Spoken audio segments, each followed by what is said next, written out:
রানী Cleopatra একটি নাম যা শুনলেই সামনে ভেসে ওঠে প্রাচীন মিশরের গৌরবময় ইতিহাস, প্রেম, কূটনীতি এবং ক্ষমতার দুঃসাহসিক লড়াই। ক্লিওপেট্রা শুধু একজন শাসকই ছিলেন না, তিনি ছিলেন নারী শক্তি ও রাজনীতির এক অনন্য প্রতীক। আজকের ভিডিওতে আমরা জানব তার জন্ম থেকে মৃত্যু পর্যন্ত বিস্তৃত কাহিনী।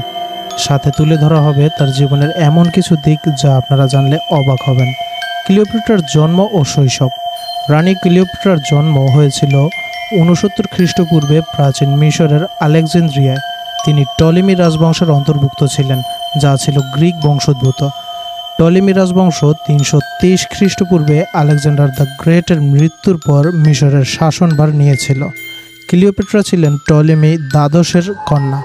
ছোটবেলা থেকেই তিনি রাজনীতির শিক্ষা গ্রহণ করেন।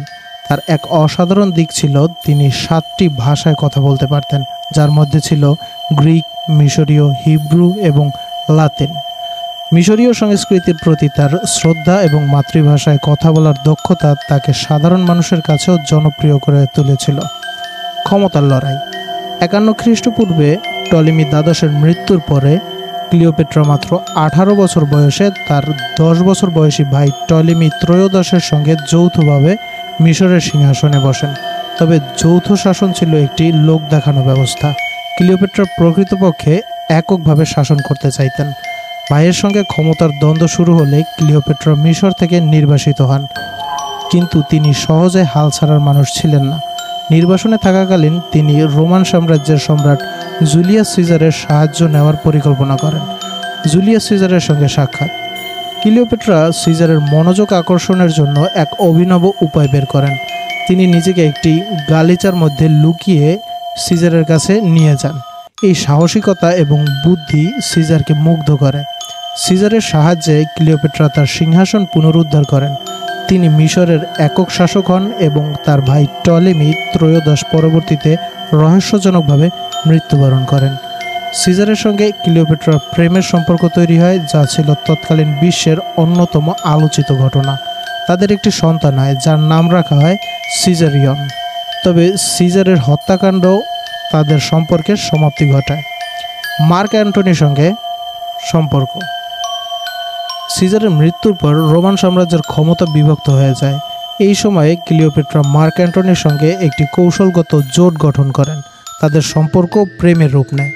ক্লিওপেট্রা এবং অ্যান্টনি একসঙ্গে রোমান সাম্রাজ্যের বিরুদ্ধে একাধিক যুদ্ধ করেন।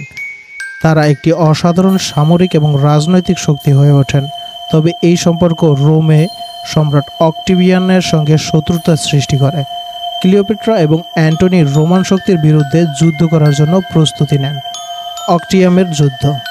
31 খ্রিস্টপূর্বে অক্টিয়ামের যুদ্ধ সংগঠিত হয়েছিল, যেখানে ক্লিওপেট্রা এবং অ্যান্টনি রোমান সম্রাট অক্টাভিয়ানের বাহিনীর বিরুদ্ধে লড়াই করেন, কিন্তু তারা এই যুদ্ধে পরাজিত হন। পরাজয়ের পর অ্যান্টনি আত্মহত্যা করেন। ক্লিওপেট্রা বুঝতে পারেন যে অক্টাভিয়ান তাকে বন্দি করে রোমে নিয়ে যাবেন এবং জনসম্মুখে অপমান করবেন। ক্লিওপেট্রার মৃত্যু। ক্লিওপেট্রার মৃত্যু একটি চিরন্তন রহস্য।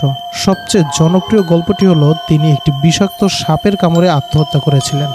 তবে ইতিহাসবিদদের মধ্যে এ নিয়ে বিতর্ক রয়েছে।